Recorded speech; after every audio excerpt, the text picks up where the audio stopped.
Previously on Alan Wake, Alice has been kidnapped. Alan, please help me. Alice? You'll do exactly what I say if you ever want to see your wife again. I can't tell anyone except my agent Barry. Damn it, Barry, they'll kill her! You're my best friend, and I'm worried that you're not right in the head. The ransom is a manuscript I supposedly wrote that's coming true before my eyes. It happened just the way it was on that page. So dark. I have found only a few scattered pages. I want the entire manuscript. The deadline is in 2 days. I found Mr. Wake's pages. Good girl. How the hell did she get her hands on the manuscript anyway? I don't know. She's resourceful. I told you you were too hard on her. Listen, I found out all sorts of interesting stuff while I was digging around. Yeah. Mr. Wake, it's Sheriff Breaker. We have an FBI agent here, Agent Nightingale. FBI? He's anxious to see you. You'd better come to the station. Okay, I'll be right over, Sheriff. Let's make this quick, huh? Help you folks? Name's Randolph. I'm the manager. We're looking for Rose. Works as a waitress down at the diner. Rose, sure. Nice girl. Who wants to know? I'm Alan Wake. The writer, huh? I heard on the radio you were visiting. Well, I'll show you her trailer. That Rose, she's a nice girl. Always pays her rent on time. As I was saying, Al, I found all sorts of weird stuff from the local newspaper's archives.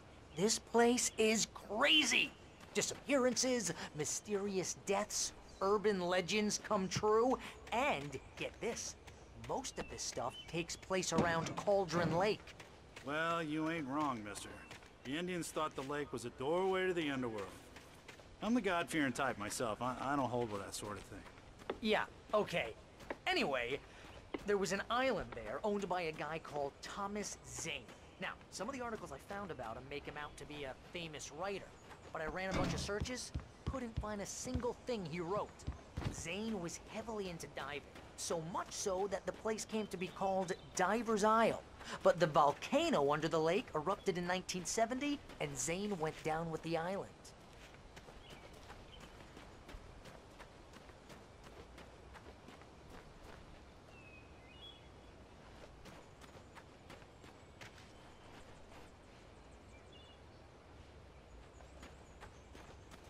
Come on, mister. I'll take you to Rose's trailer.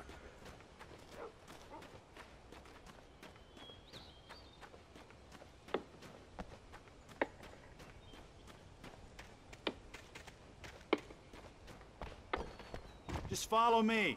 It's not far.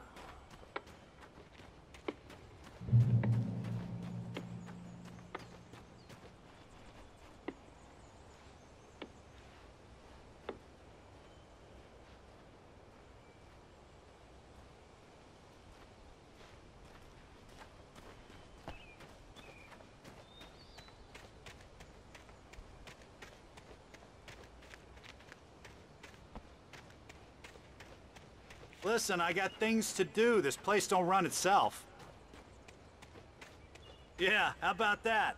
It was there in the morning, as if it had fallen from the sky. But it would take a tornado to lift something like that. We're damn lucky it didn't crush any of the trailers.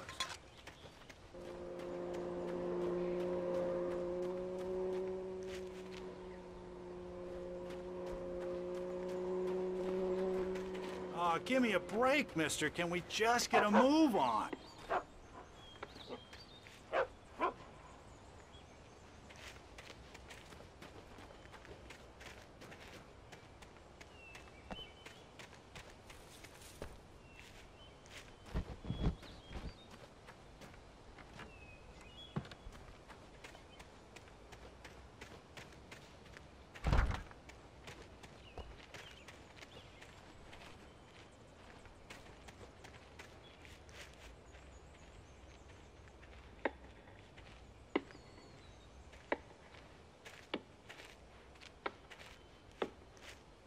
It gets better.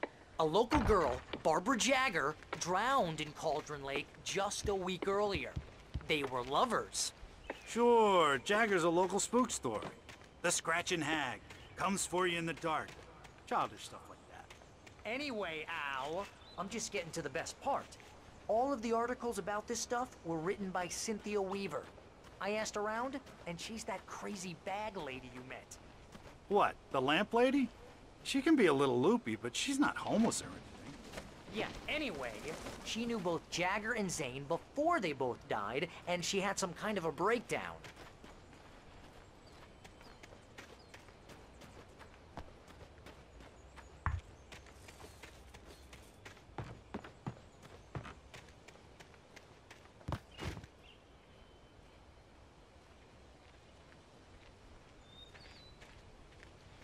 Well, mister, this here's Rose's trailer. You mind me asking what you want with her? We're just here to talk to her, pal.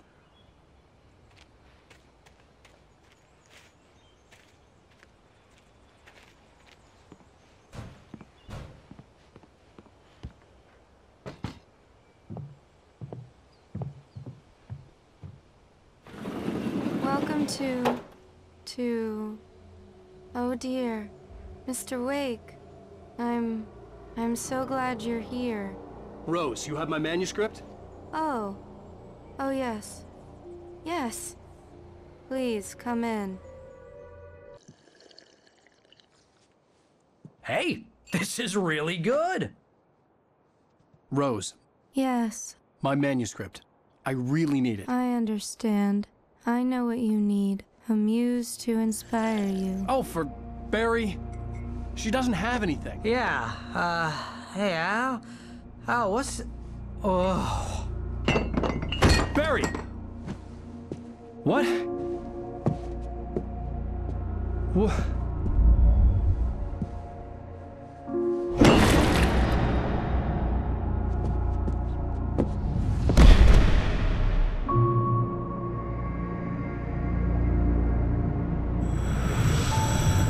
It's coming for you, hiding in my barber's skin. I'm too weak to stop it. You must turn the lights on. I promised I'd come visit you and your lovely wife.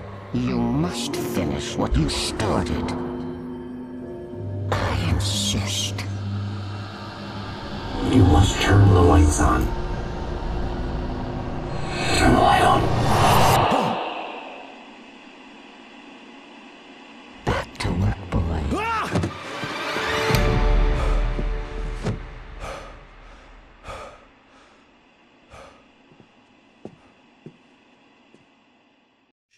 Hungover. Only anger kept me going. I can't tell reality from dream anymore, but it seems I have an imaginary editor to help me. She's an old woman in a funeral dress. I call her Barbara Jagger. She's very strict. I'm writing faster and faster. My manuscript is being heavily revised. The edits are getting very aggressive, and each day there's less of me and more of her. I hate it, but I know she's right. She promises me I can save Alice this way. She knows more of this than I do. About the complex incantation I'm attempting. About this place. She's worked with another writer under similar circumstances, Thomas Zane. The genre of the story seems to be shifting. It's turning into a horror story. I'm getting close. I can feel it.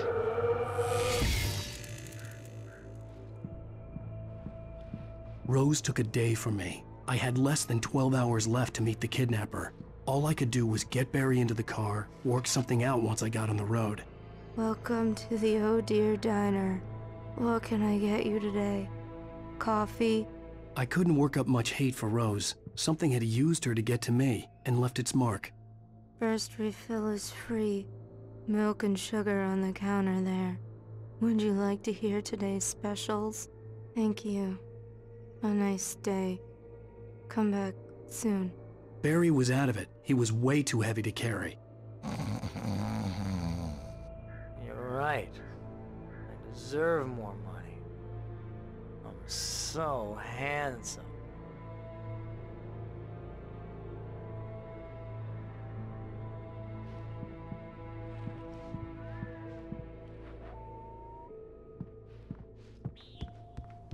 My gun and flashlight were gone.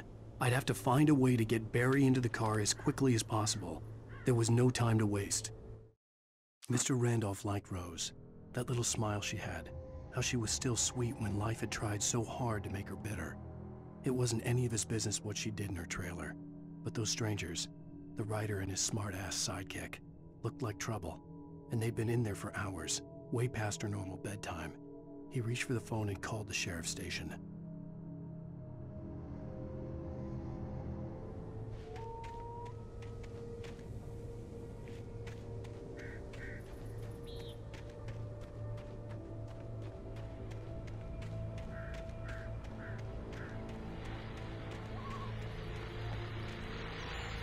I just stepped outside to catch a breath of fresh air. Let me tell you, the weather's getting heavy. Nights like this make me especially glad I'm here talking to you and not home in bed. Once the weather takes a turn like this, I can't sleep at all. It's all tangled bed sheets and dark.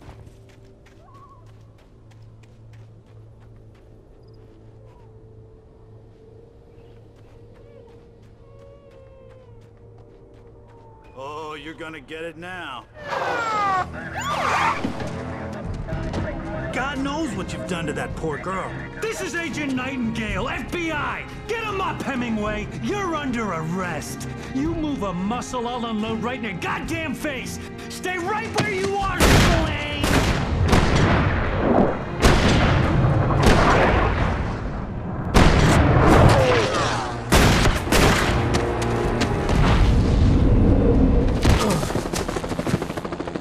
What are? I'm standing right here, you goddamn maniac!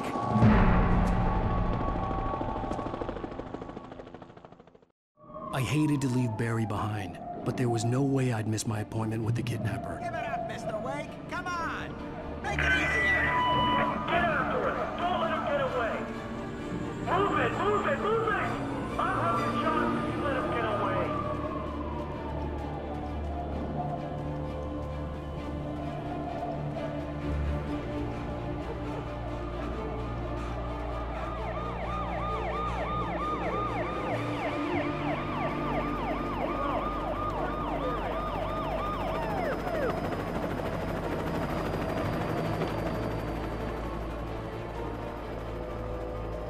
Stop running! Freeze! Okay, men. Keep your eyes peeled. He's gonna try to make it through here. Where is he?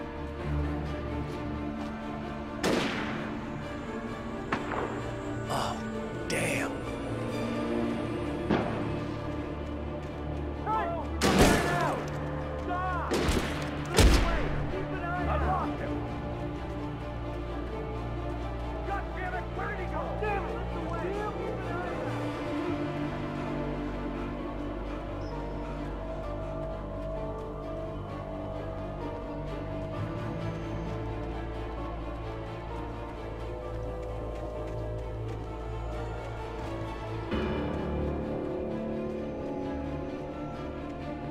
He's gone! Come on, guys! We need to head him off!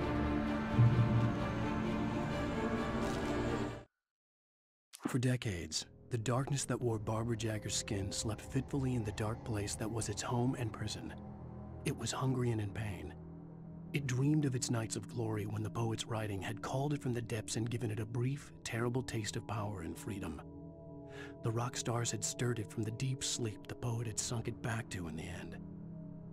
When it sensed the rider on the ferry, it opened its eyes.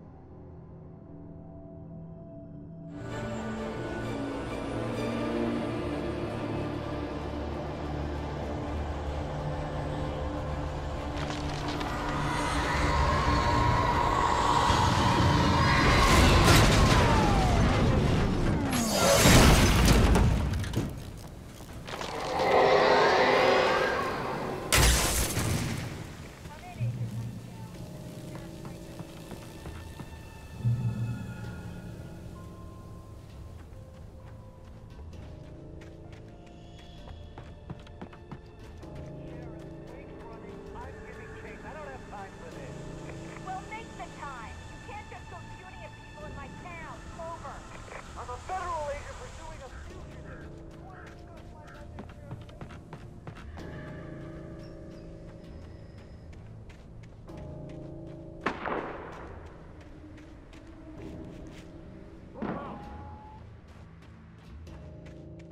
Search the area!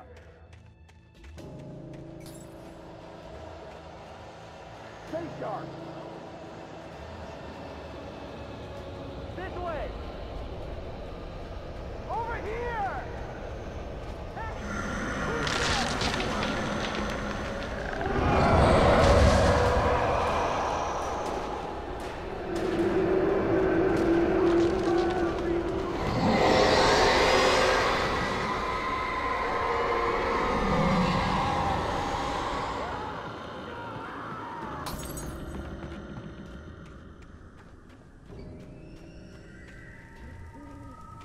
This horror was everywhere I went, circling me.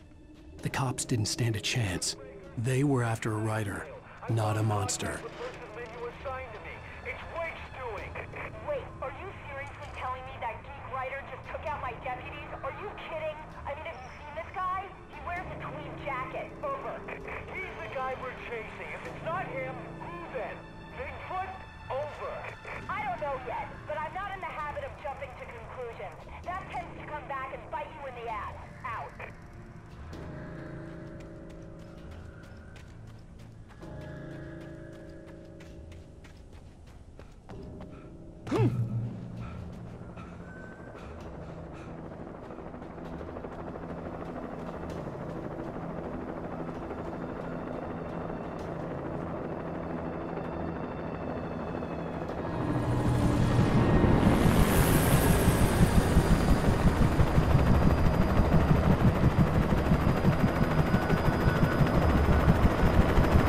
You on the ground.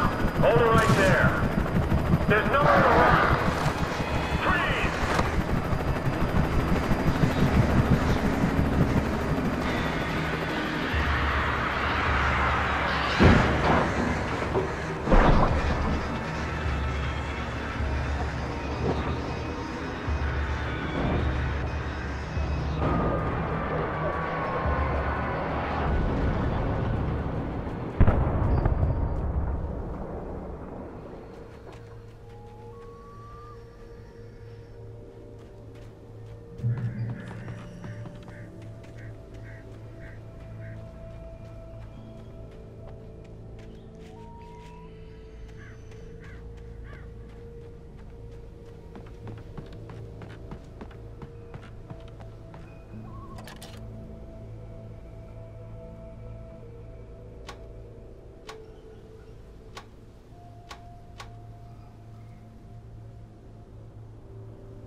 This is James. Mulligan, Thornton, come in. Over. Thornton here. James, we got both Wheeler and Rose in custody. They didn't put up a fight or anything. Why, they were... Hey, what are you doing? Come on! Sit down and give me that. James, Mulligan here. Over. Go ahead, Mulligan. Over. We got Wheeler and Rose here.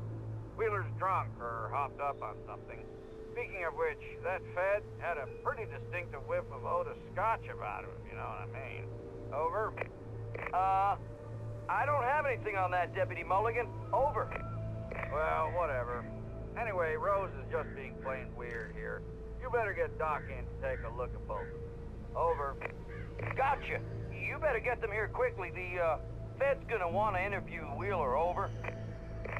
Oh, yeah, I'll bet he does. Looks like they have a lot in common.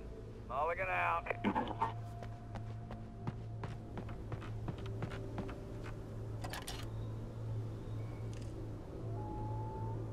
I could see the lights of the radio station in the distance.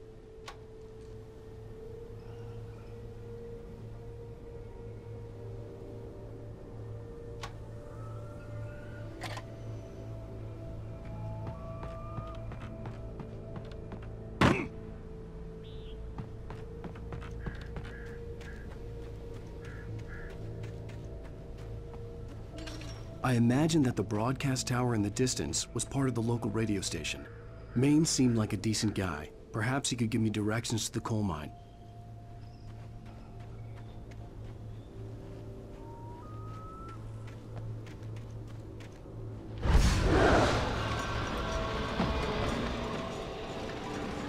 Unnatural shadows clung to the gate. The darkness that was after me was trying to stop me. I wouldn't get through without light.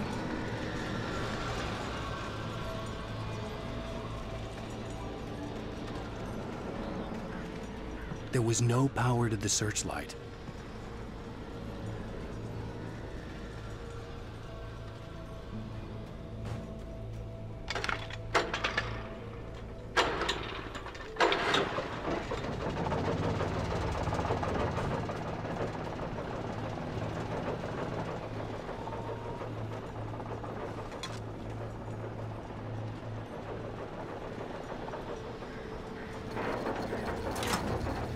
The old generator conked out. I'd have to see if I could fix it and try again.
It took me a moment to recognize the flashbang grenades.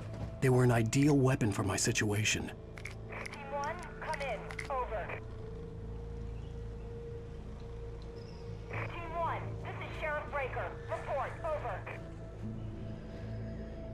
Team 2, come in. I need a report. Over. Come on, guys. Talk to me. Come in, please. Over.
FM with Pat Maine. It's Milt Peabody, Pat. What's on your mind, Milt? Well, I live near the trailer park, Pat, and there's a big ruckus going on over there. Well, that's just up the road from me, too. What's going on, do you know? I don't know, but there's a bunch of police cars there, lots of sirens, a helicopter buzzing around, and I think I heard some gunshots. Gunshots? Yes, sir, like from a pistol. So can you find out what's going on? Because it's just next door and they're popping off guns there. They're still shooting? No, it was maybe 10, 15 minutes ago. It sounds serious, Pat. I'm telling you, it don't sound like no party. Well, I'm certainly going to give the station a call, Milt. Okay. You'll hear it here as soon as I hear from them. Okay, thanks.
I hope Maine could lend me a car to get to the coal mine. Pat, it's Lorna Miles. Oh, why, hello, Lorna. What do you have for us? Well, I just don't see one.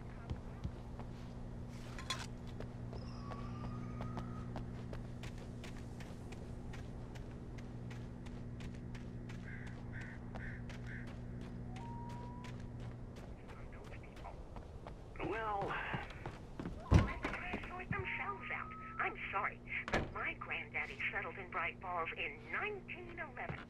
well, thank you very much for that compassionate viewpoint, Lorna. How can I be sure?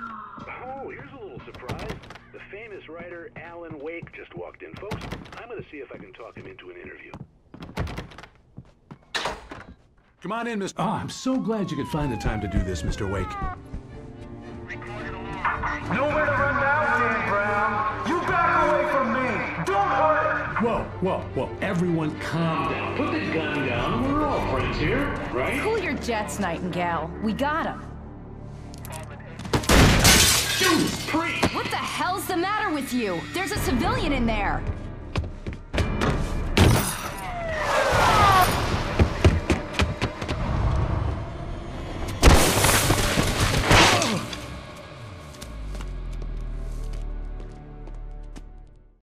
I'll get you yet, even if it kills me. You hear me? You hear me, H.P. Lovecraft? I had fallen off so many cliffs it was ridiculous. That's what you get for naming a book The Sudden Stop. It was probably good I hadn't had the chance to tell Maine where I was going. I'd have to lose the cops and find my own way to the mine.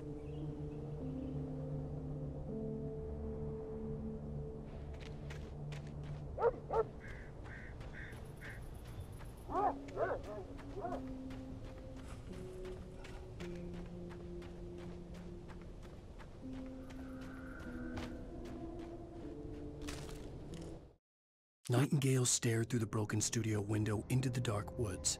He turned around, started to walk out, but Maine grabbed his arm. "Young man, you almost shot me. You don't shoot off rounds at people like that. What's the matter with you?" Nightingale shook his arm free, marched out. His cheeks burned with rage and humiliation.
There was no sensible reason for the power company work lights to be here. It was almost as if they'd been left for someone like me to use.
The bulldozer's engine roared to life. Mud and rocks flew as it fought for traction.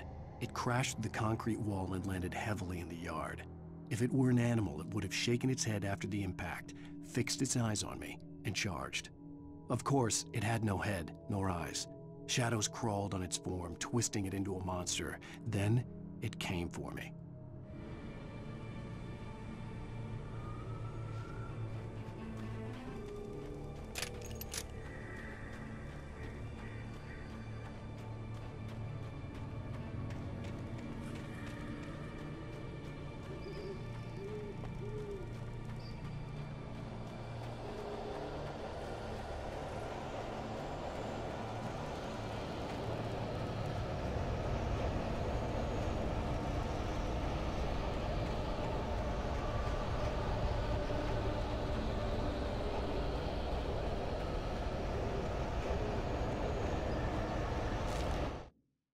Sarah trusted her gut, and her gut said Agent Nightingale was an asshole. He felt wrong, and it wasn't just the smell of stale booze. It was in the way he flashed his badge, pulled rank, the look in his eyes when he wanted answers. Where was Alan Wake? What was this about an accident? Where was his wife? And most importantly, why did she let Wake go? He wouldn't answer her questions. Federal business was all he'd say.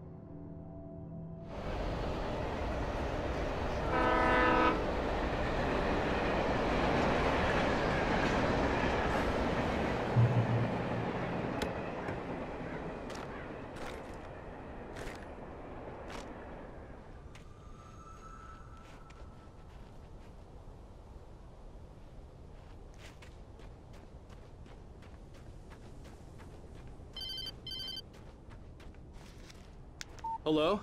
He's the most stubborn man I've ever met. Alice? Alice? Alan. Alan. I'm so afraid. He keeps me in the dark. Please help me. I look at you, Alan, and it's not you. Something else. Looking out from behind your eyes. Alice, I'm here. I'm so alone here. It's all gonna go to hell. You need to be careful. Cooperate. The connection had been terrible, but that wasn't the only thing that hadn't been right with the call. She sounded wrong somehow, but she had called me. The pipe wrenched itself loose from the bridge's steel framework. Wrapped in darkness, it floated in midair, twitching. For a moment, I didn't understand what I was looking at. The heavy object lurched at me with impossible force. I threw myself out of the way, but just barely.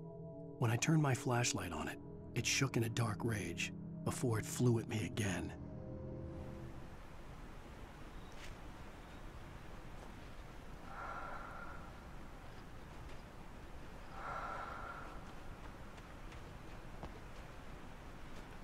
I could see a railway bridge up ahead and a warehouse of some sort on the opposite shore.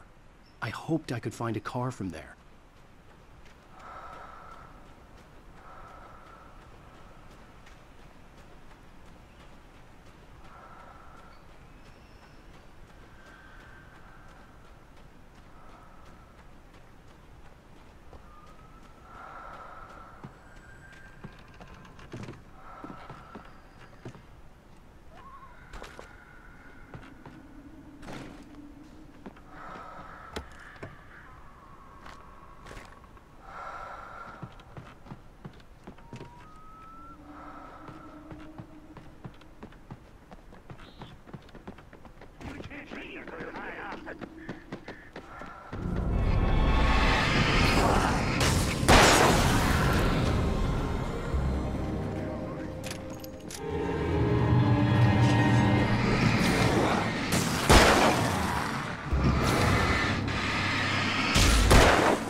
darkness that was pursuing me was growing stronger, and it was taking over everything in its path.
I slammed the door shut right in his smug face.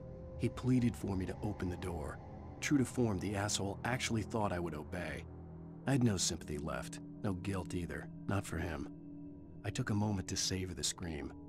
I bet I had a smile on my face. It was all that I had time for. The dark presence was inside the lodge with me.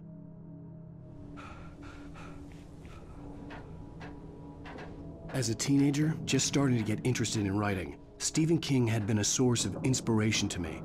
I thought about all the inanimate objects that had come to life in his books. No one is safe in a good horror story. Certainly not the protagonist. That's what makes them fun. This was anything but.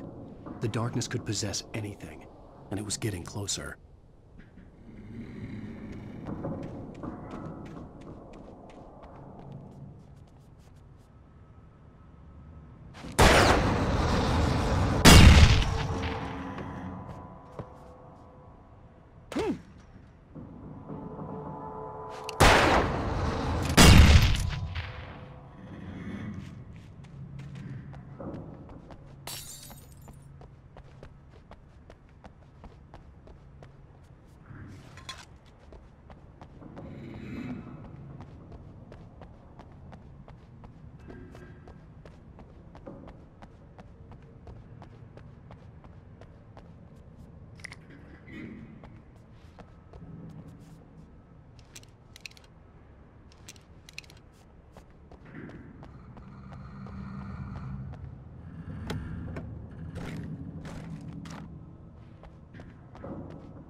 Did you call 911?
We take the facts of our existence for granted, unaware that they are merely a thin veneer of desperate self-delusion, covering a vast cosmos of madness and horror.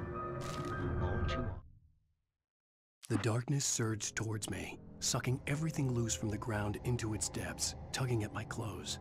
I saw the flare the kidnapper had dropped and threw myself towards it just as I felt my feet leave the ground. The darkness embraced me with the force of a tornado. Somehow I managed to light the flare. The darkness roared and cast me away. I fell toward the dark waters of the lake far below. The stars are right. In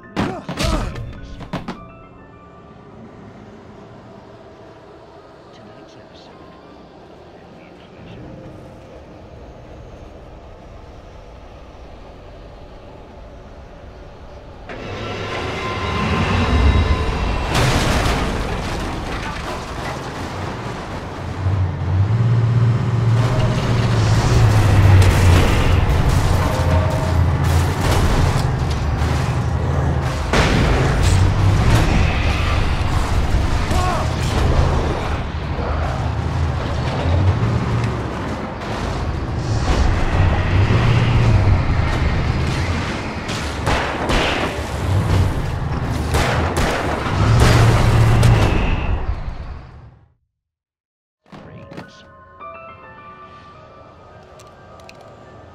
Tonight's episode of Family Occasion.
I had never been this glad to see the sunrise.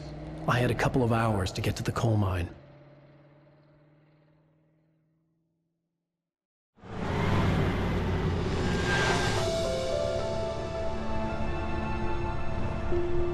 The coal mine wasn't far now.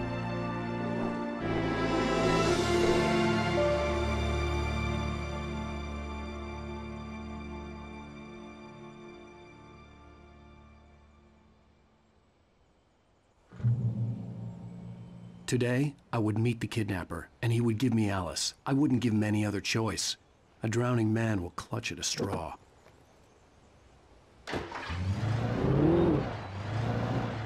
Little by little, without realizing it, I'd come to believe that the story in the manuscript was coming true. The current of its narrative had taken me deeper and deeper into dark waters. Alice had been taken from me. Barry was probably in jail. I was a fugitive from the FBI. The whole world taken over by the dark presence was trying to destroy me.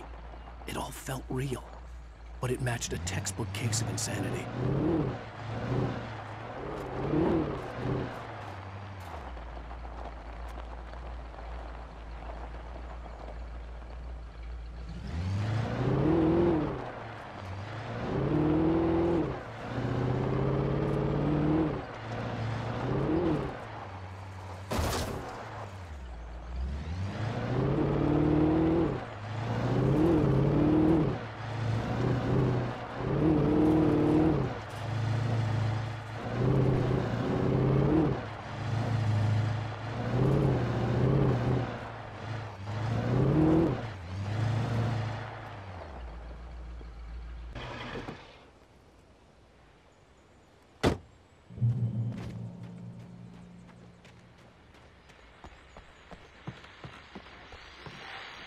This is Pat Main, and you're listening to KBF-FM. Folks, I want to apologize for kind of abandoning you to that looping music track last night, but I was detained.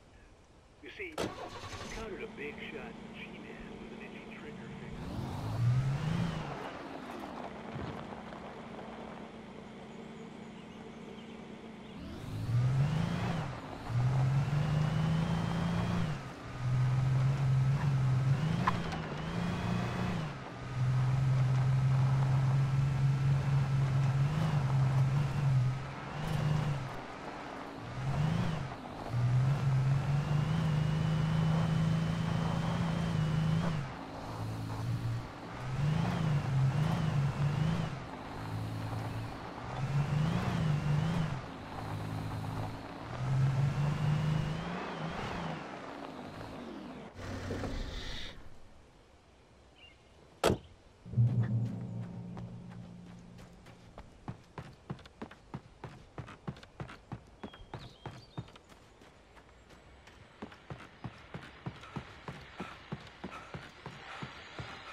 Welcome back to KBF-FM.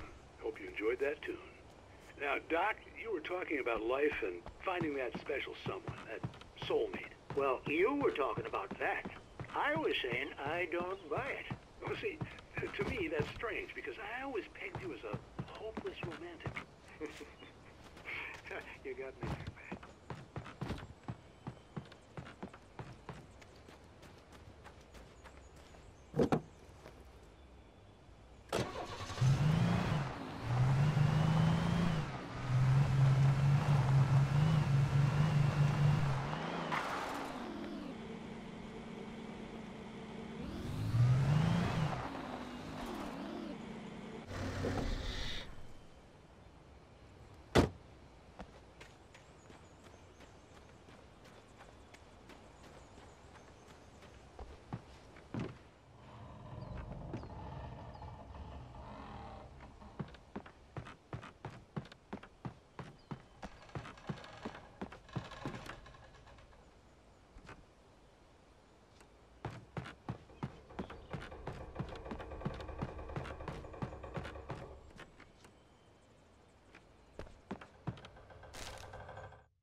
For Mott, spying on the writer on the ferry had been a disappointment. His boss had made Wake out to be something special, but Mott hadn't been impressed. He'd gotten a good long look at the wife, though, and he liked what he saw. Mott had fantasized about goading Wake into a fight, but it hadn't happened. Still, he'd get his chance to see if the writer had anything in him. He'd been promised as much.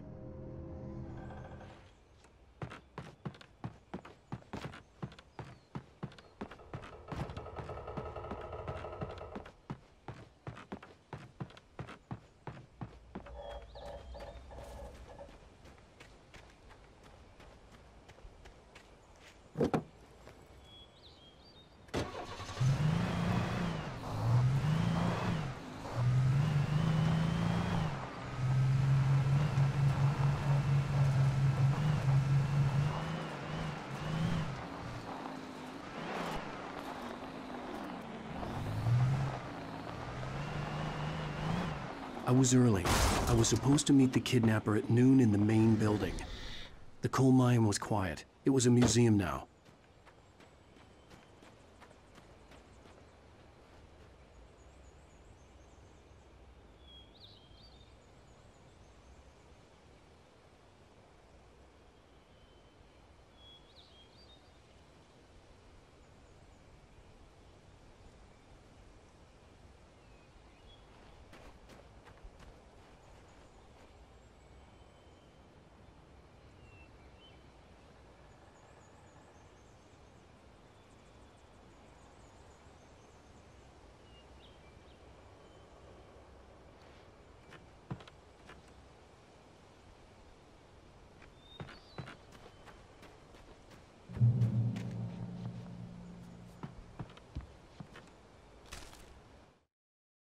With Nightingale gone and the night wind blowing in through the broken studio window, Maine stared at Sarah. The sheriff looked away. Maine's voice shook with barely controlled anger. That boy's doing more drinking than thinking. I hope you know what you're doing, Sarah. He's got a sickness in his eyes. You take my word for it. He wants Wake for a reason, and it's not for anything good.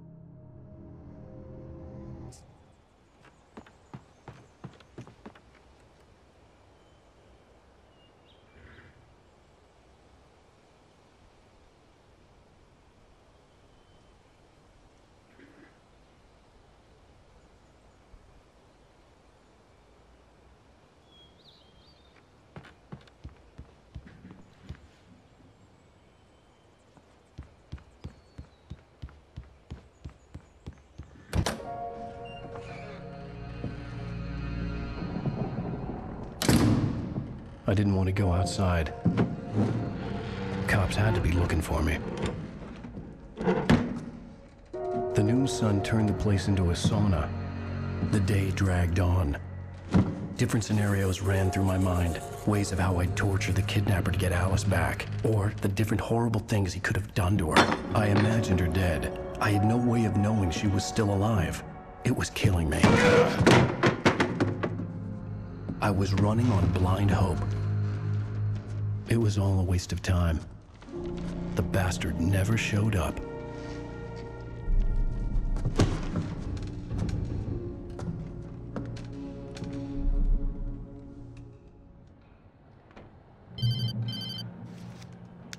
Wake! Where the hell are you? Change of plans. You know where Mirror Peak is? It's a big mountain north of where you are. You follow the path from the mine, you can't miss it. There's a lookout point there. I'll be waiting. I'm through being jerked around by you. You want to see your wife alive? Because if you do, you better watch what you say to me. Do we understand each other? I want to talk to Alice. Yeah, and I want the manuscript. Don't keep me waiting, Wake. Hello? Hello! Ah! I'm gonna kill him! I had to get to Mirror Peak.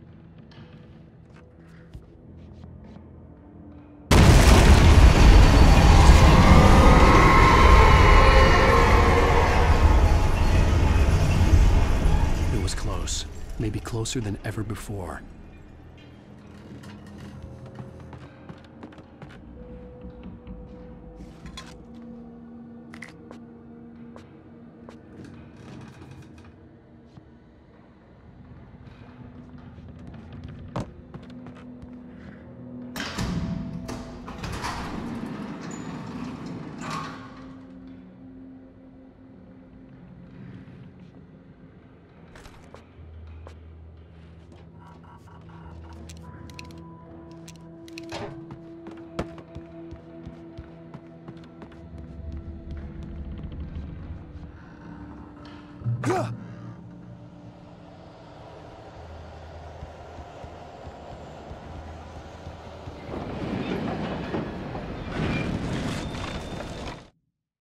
When Thomas Zane fell for Barbara Jagger, it happened fast. She was young, vibrant, and beautiful, full of life. He had never been a very happy man, and without any seeming effort, she had changed all that. Zane felt good for the first time in his life. Everything she did was another piece of a jigsaw puzzle he hadn't even known he'd been missing. And best of all, she made the words flow, strong and sharp. She was his muse.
The only way to reach the hillside ahead was to go through the building. I had to find a way to avoid electrocution.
Some of the taken retained echoes of their former selves, but these were just the nerve twitches of a dead thing. Nothing remained but a shell covered and filled with darkness. In most cases, these puppets were enough for the purposes of the dark presence. But for anything more elaborate, as with the writer, it was different. It needed his mind. And so rather than taking him over completely, it merely touched him.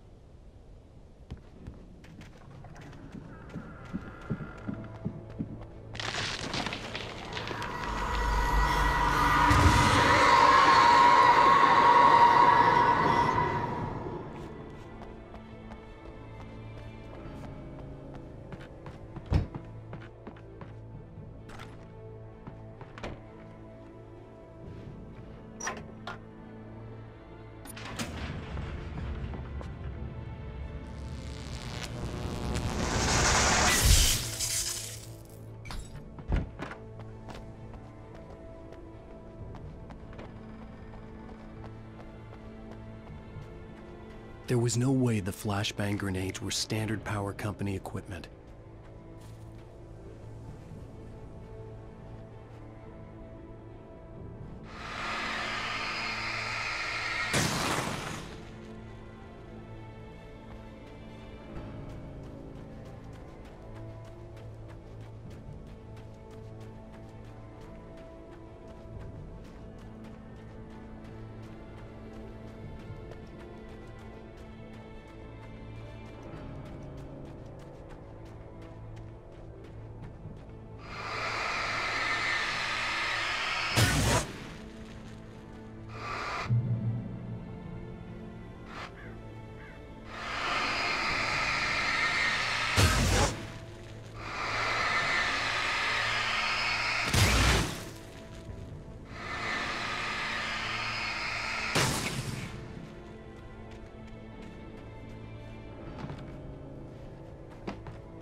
I stared through the bars of the jail cell.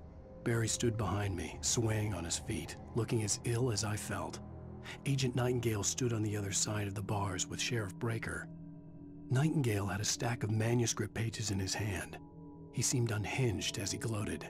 "Well, I've got you now, Raymond Chandler. It's all here. All the evidence, including conspiracy to murder a federal agent."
I had no real plan.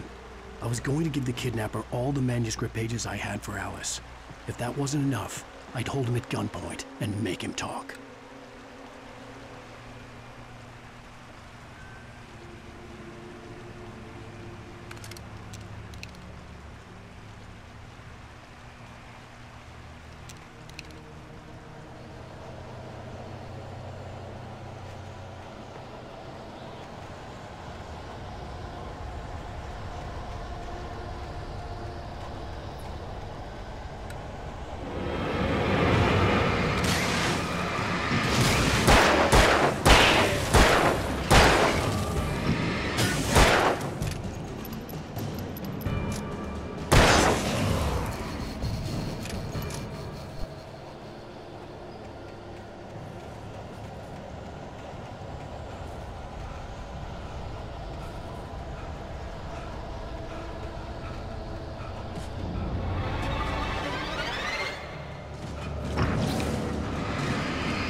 The dark presence was moving ahead of me in the same direction I was going. A cold feeling settled itself in the pit of my stomach.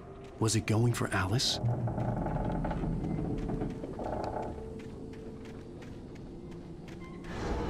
The graveyard shift may cause cancer.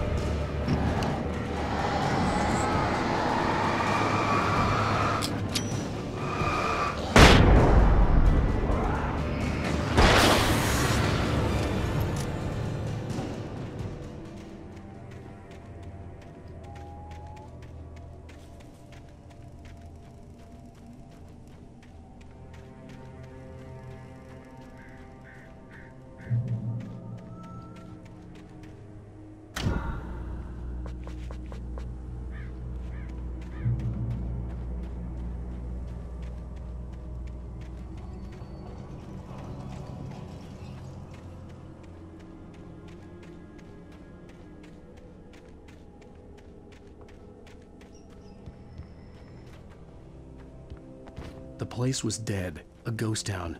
Had been for decades, maybe a century.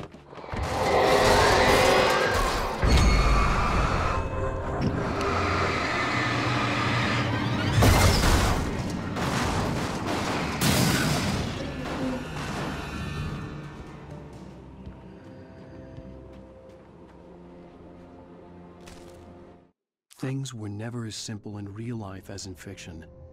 I had lost count of the times I had wished there'd be a clear reason for my writer's block. Something to fight, something to lash out on. There wasn't. I was filled with doubt. I was nothing like the hero in my books. Alex Casey had gone through his life with single-minded determination, never wavering from his goal. Even now, I was angry at myself, angry at Alice, angry at Barry. I was fumbling and I had no plan.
Anything outside of riding is a struggle.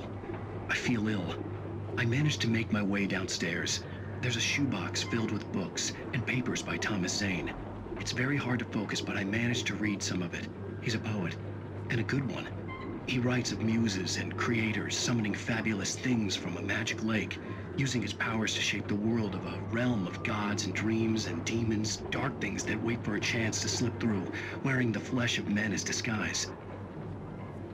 Zane writes about himself, his girlfriend being taken over by a dark presence, about growing scared of the lake. Zane believes it's a mirror to the gaping void of darkness above, where some Lovecraftian presence lurks. I crawl back upstairs. I'll borrow these things for my story. They ring true. They fit.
The kidnapper had sent me a text. The message was full of spelling errors and insults. It was telling me to hurry up.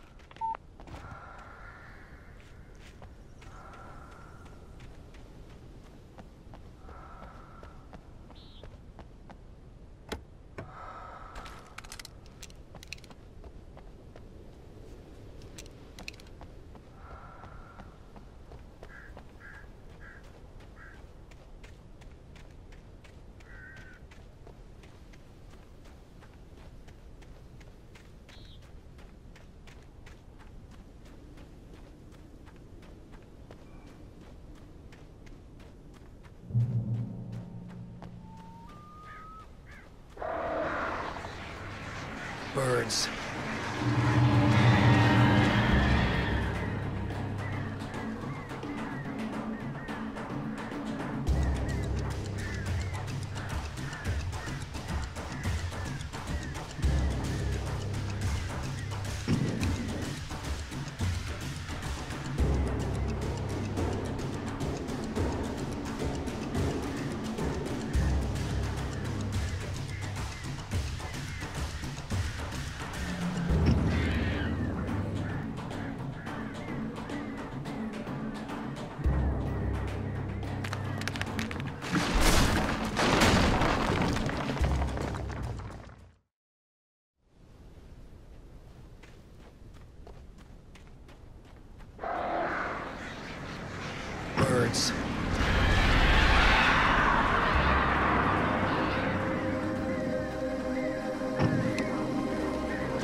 even behind the closed doors and curtains of his grimy room at the Majestic, the local motel.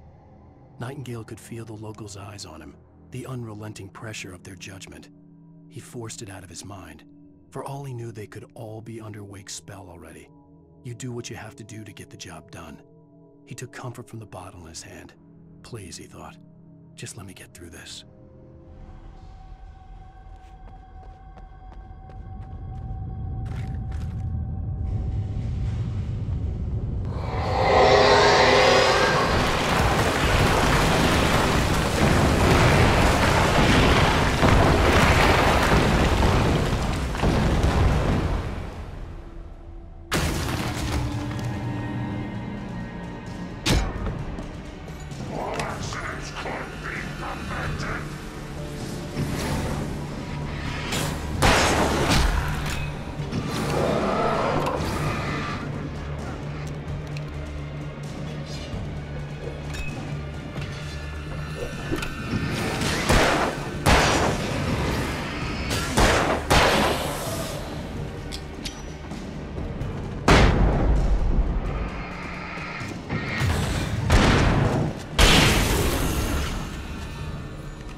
I'd have to make my way up this mine shaft in order to go on.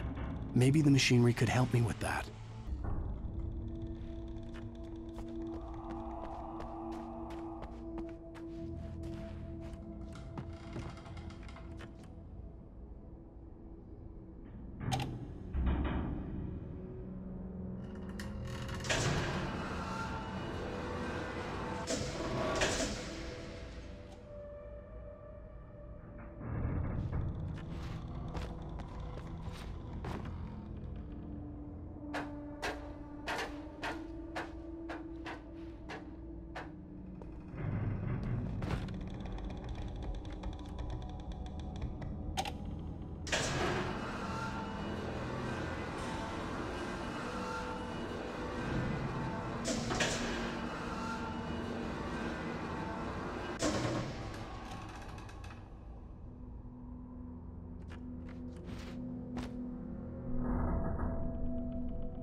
Lightning flashed behind the windows of Cauldron Lake Lodge.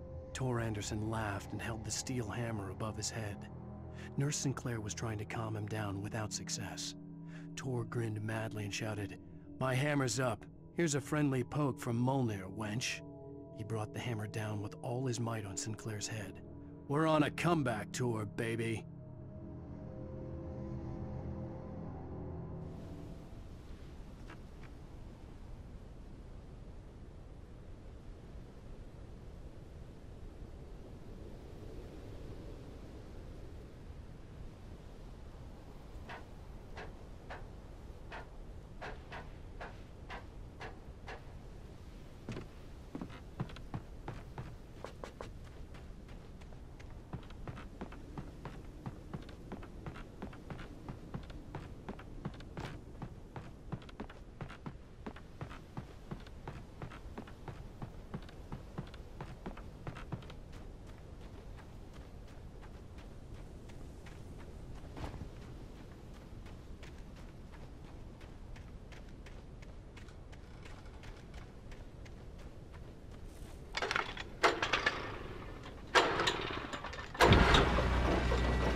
Another cable car.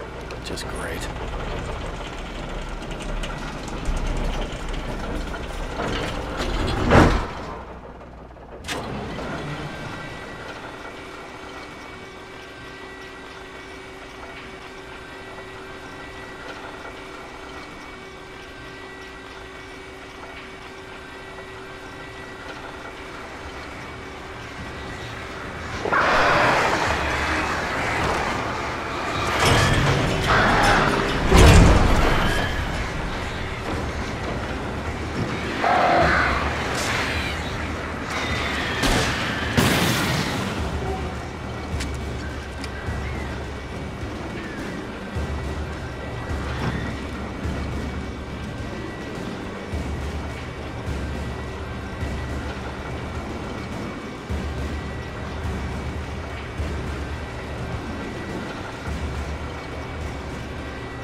Maude had checked all of Stucky's rental cabins.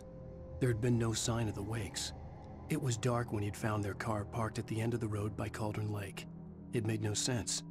They must have taken a wrong turn, but there was no sign of them, and the car had been there for hours already. Frustrated, Mott stood on the rotten ruin of the footbridge that had once led to Diver's Isle before it sank beneath the waves years ago. The boss wouldn't be happy.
I could see Cauldron Lake. I thought I could make out the spot where the island and the cabin had been. There was a light near it. It had to be a boat.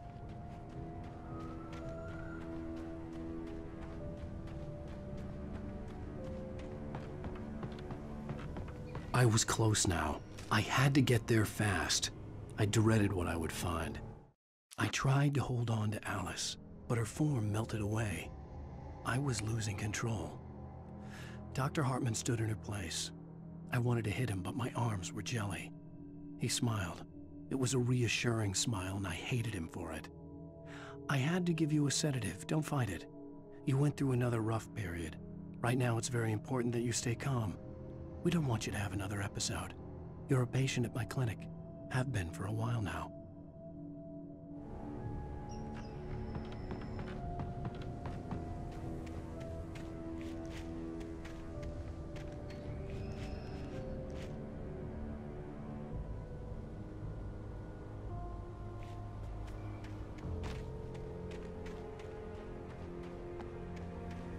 Wait! Are you? Wait! Hey, I'm here! I'm coming! No! Get away! Sorry. Please, leave! The boss didn't know who he was messing with. I didn't know. I swear, I didn't know. We don't have his wife. We don't know where she is. She's probably drowned. We just said we had her to make him play ball. You see? To get him writing for us. Please! Please!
With a drunk midwife, who's that yonder all in flames, dragging behind him a sack of chains?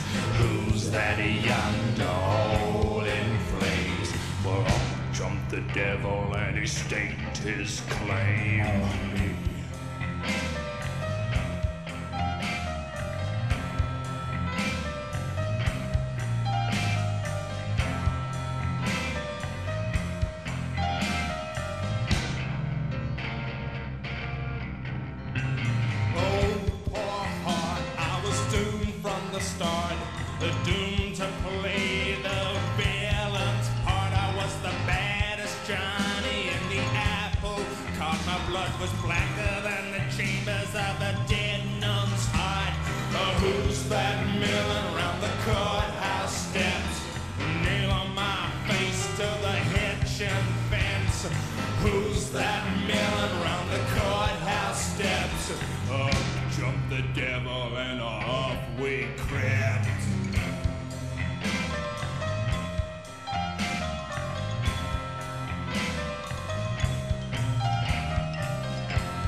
safer from the lynching rope.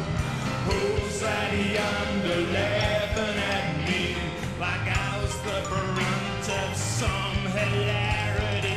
Who's that yonder laughing at me? Well, I'll jump the devil, 1, 2, 3.